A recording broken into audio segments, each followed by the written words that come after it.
ইমানে কিভাবে অটল ও অবিচল ইস্তেকামতের মাইল স্তরে প্রবেশ করতে হয়, কাফের মুশরিক বেঈমানদেরকে কিভাবে শায়েস্তা করতে হয়, সামরিক শক্তিকে কিভাবে শায়েস্তা করতে হয়, এই যুগে কারো কাছ থেকে যদি শিক্ষা নিতে চান মডেল হিসেবে, তাহলে আফগানিস্তানের মুসলমানের দিকে তাদের জীবনী পড়তে পারেন, আফগানের 19 বছরের জিহাদি জিন্দেগি পড়তে পারেন, জানতে পারেন।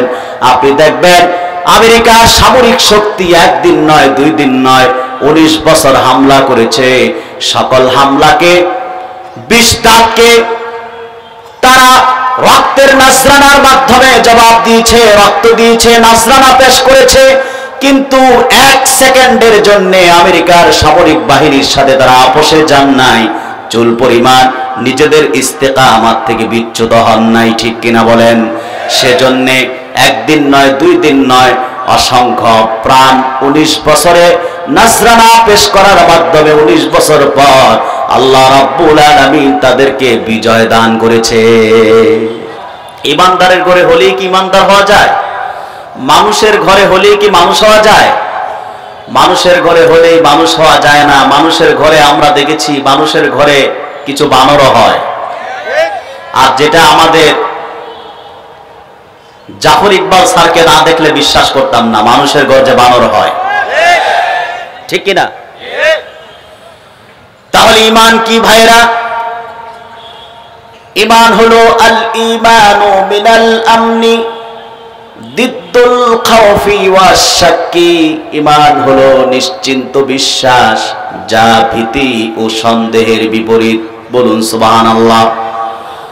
নিশ্চিন্ত বিশ্বাস, আল্লাহ এক, তিনি আমাদের রব, তিনি ছাড়া কোনো মাবুদ নাই, তার শরীক নাই। এই কথা বিশ্বাস করেন কিনা? আরে ভাই কথা বলেন, বিশ্বাস করেন? নিশ্চিন্ত বিশ্বাস, ঠিক কিনা?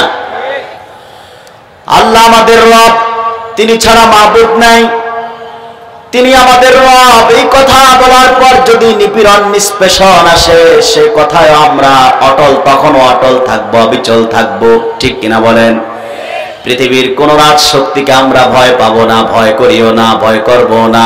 কারণ আমরা যখন বিশ্বাস করেছি ইন্নাল্লাযীনা ক্বালু রাব্বুনাল্লাহ সুম্মা ইসতাকামু, নিশ্চয়ই আমাদের রব আল্লাহ, আমরা এই কথায় অটল থেকে যাব, ইস্তেকামাত করে যাব। পৃথিবীর যতই বাধা আসুক, যতই জুলুম আসুক, সব বরদাস্ত করে যাব। আল্লাহ আমাদের রব, আল্লাহর পক্ষ থেকে যেই নীতি ও রীতি পাওয়া গেছে সব আমরা মেনে নেব, ঠিক কিনা বলে? আমার প্রিয় ভাইরা, তাহলে ঈমান হলো নিশ্চিন্ত বিশ্বাস, যা ভীতি ও সন্দেহের বিপরীত, কোনো সন্দেহ থাকবে না। আপনি যখন আল্লাহকে রব বলে বিশ্বাস করবেন, তখন আর পৃথিবীর কোন রাজশক্তি, কোন ক্ষমতাবান, কোন ক্ষমতাসীন কাউকে ভয় করা যাবে না। আপনার অন্তরে একমাত্র ভয় পোষণ হবে আল্লাহ। কার? যদি আপনি আল্লাহকে কিভাবে ভয় করতে হয় বেলালের ইতিহাস পড়েন, জেনে যাবেন। হযরত বেলাল রাদিয়াল্লাহু তাআলা আনহুকে ঈমান আনয়নের অপরাধে আল্লাহকে রব স্বীকৃতি দেওয়ার কারণে উত্তপ্ত মরুভূমির বালিকণায় যখন সূর্যের উত্তাপে বালিকণা টকবগিয়ে ফুটে উঠছিল, ঠিক সে সময় বেলালকে মরুভূমিতে নেওয়া হয়। হযরত বেলালের বুকে ভারী পাথর চাপা দিয়ে হযরত বেলাল রাদিয়াল্লাহু তাআলা আনহুকে টানা হেচড়া করা হয়, আঘাতের পর আঘাত করা হয়।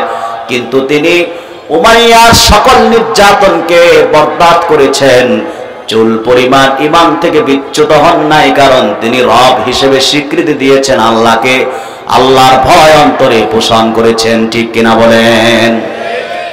ঈমানে কিভাবে অটল ও অবিচল ইস্তেকামতের মাইল স্তরে প্রবেশ করতে হয়, কাফের মুশরিক বেঈমানদেরকে কিভাবে শায়েস্তা করতে হয়, সামরিক শক্তিকে কিভাবে শায়েস্তা করতে হয়, এই যুগে কারো কাছ থেকে যদি শিক্ষা নিতে চান মডেল হিসেবে, তাহলে আফগানিস্তানের মুসলমানের দিকে তাদের জীবনী পড়তে পারেন, আফগানের 19 বছরের জিহাদি জিন্দেগি পড়তে পারেন, জানতে পারেন। আপনি দেখবেন আমেরিকার সামরিক শক্তি একদিন নয়, 2 দিন নয়, 19 বছর হামলা করেছে। সকল হামলাকে, বিষ-দাগকে তারা রক্তের নাজরানার মাধ্যমে জবাব দিয়েছে, রক্ত দিয়েছে, নাজরানা পেশ করেছে, কিন্তু 1 সেকেন্ডের জন্য আমেরিকার সামরিক বাহিনীর সাথে তারা আপোষে যান নাই, চুল পরিমাণ নিজেদের ইস্তেকামাত থেকে বিচ্যুত হন নাই, ঠিক কিনা বলেন? সেজন্য একদিন নয়, 2 দিন নয়, অসংখ্য প্রাণ 19 বছরে নাজরানা পেশ করার মাধ্যমে 19 বছর পর আল্লাহ রাব্বুল আলামিন তাদেরকে বিজয় দান করেছে, ঠিক কিনা? সম্মানিত ভাইরা, তাহলে ঈমান হলো নিশ্চিন্ত বিশ্বাস, যা ভীতি ও সন্দেহের বিপরীত। আপনি যখন আল্লাহকে রব বলে বিশ্বাস করবেন, তখন আর কাউকে ভয় করা যাবে না, কোনো সন্দেহ থাকবে না, ঠিক কিনা?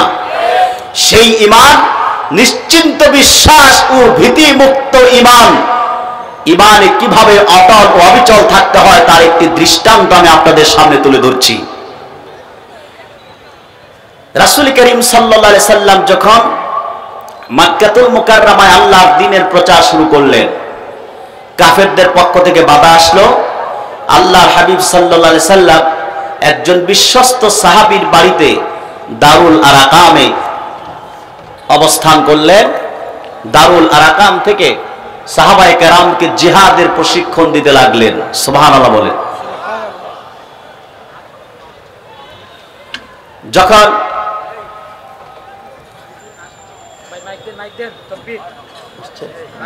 নারায়ে